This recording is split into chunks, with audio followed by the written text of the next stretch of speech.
G'day guys, just a quick video today on what ANZAC Day means to today's diggers. I'd like to start off with a little bit of educational background for those who are unaware. ANZAC stands for Australian and New Zealand Army Corps.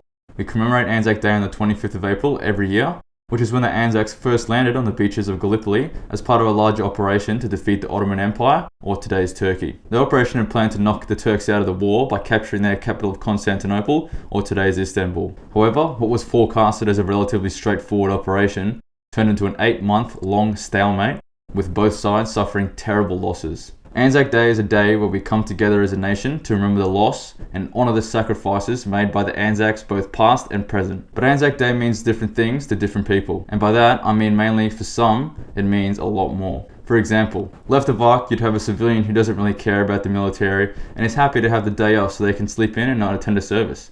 That's fine, that's their choice. And that freedom to have that choice came from the right of ARC, from a combat veteran who watched his best mate get shot and killed in front of him.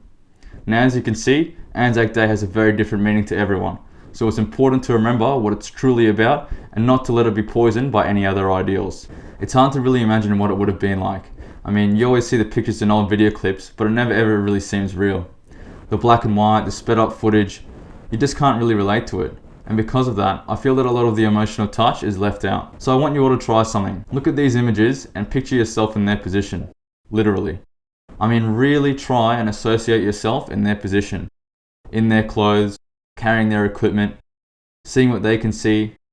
Physically imagine yourself in that uniform. Now picture yourself surrounded by your mates. Now imagine yourself in a large rowing boat towards a beach that's under fire. Explosions left, right and centre. Everyone's keeping their heads down because of machine gun fire. Water splashing up over the side of the boat. You can't hear anything because the explosions are too loud. And before you know it, the boat stops and everybody's jumping out over the sides and wading through chest deep water. You're already tired from the early wake up and now you're completely soaking wet and you haven't even fired around. Trying to push your way through the water as the bodies start piling up in front of you. You don't even know where your mates are now. You don't even know where you need to go. All you know is you've got to get to that beach before you figure out what's going on.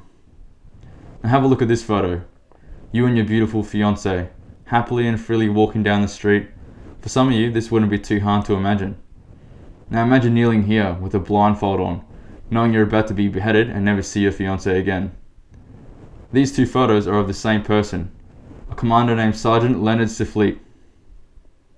These are the types of sacrifices that were consistently made by our ANZACs, and if you still don't believe it's worth commemorating, you need to put a mirror at the end of your bed and seriously wake up to yourself. Looking in from the outside, it might look like a good excuse for today's diggers to have a day off work from the grind, march in town with gongs proudly on their chests, and get plastered with the platoon afterwards.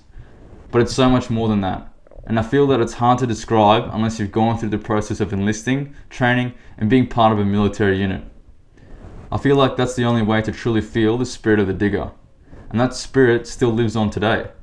Even though wars have changed, equipment has advanced, diggers have remained the same. And with that understanding is why diggers nowadays spend hours ironing their uniforms, polishing their boots and brass, displaying their medals, not to show off, but to pay respect and honour those who have fallen before us, because we walk in the footsteps of giants. And after the parades are done, the diggers like to go off and have a few beers together. Not because they're a rowdy bunch of blokes, not because they're just given the opportunity to drink, but because it's what the diggers back in World War I, II and Vietnam and all the other wars would have done too. It's the spirit of the digger, something that many people will fail to understand. But we understand that, because we're diggers too. So this ANZAC Day, when you see a digger walking about the streets, take a moment to say hello, even just a passing friendly smile. I'm not asking you to go up and shake their hand and thank them for their service. Even just a little bit of acknowledgement from a civilian goes a long way. Now you're probably going to go away from this video and forget about it once you start going about your normal life. That's fine.